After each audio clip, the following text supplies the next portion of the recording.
لو عجبك الشكل بتاع الشاشة الرئيسية ده وعايز تعمله، تعال اقول لك في الفيديو ده ازاي تعمله. هنستخدم تطبيقين بس. قبل ما نبدأ ما تنساش تشترك معنا في القناة وتشترك في صفحة الفيسبوك، هتلاقي اللينك موجود في صندوق الوصف.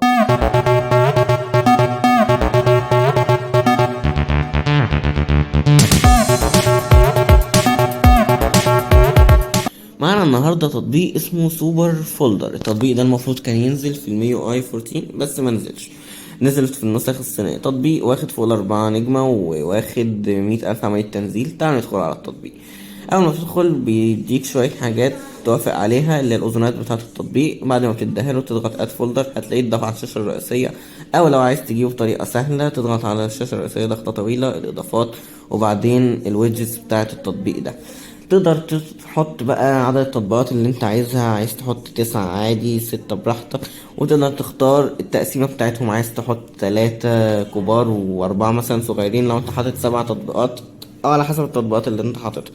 وممكن تفعل نوتيفيكيشن دوت، بس دي طبعا ميزة بريميوم، لو رقيت التطبيق بتاخدها. وتقدر تفعل او تتحكم في حجم الايقونات، تقدر تتحكم في شكل الفولدر بالطول او بالعرض. بس كده. التطبيق اللي معانا النهارده لمحبين الويدجتس اسمه توب ويدجت. تعال ندخل ونشوف معلومات عنه على جوجل بلاي.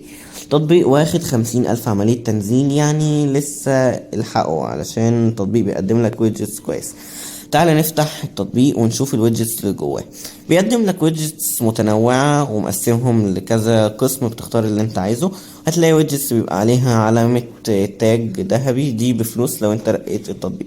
تعال نختار الويدجت بتاع الفولدر، تعمل لها سيف في الويدجت بتاعته. هوريك دلوقتي تحطها ازاي.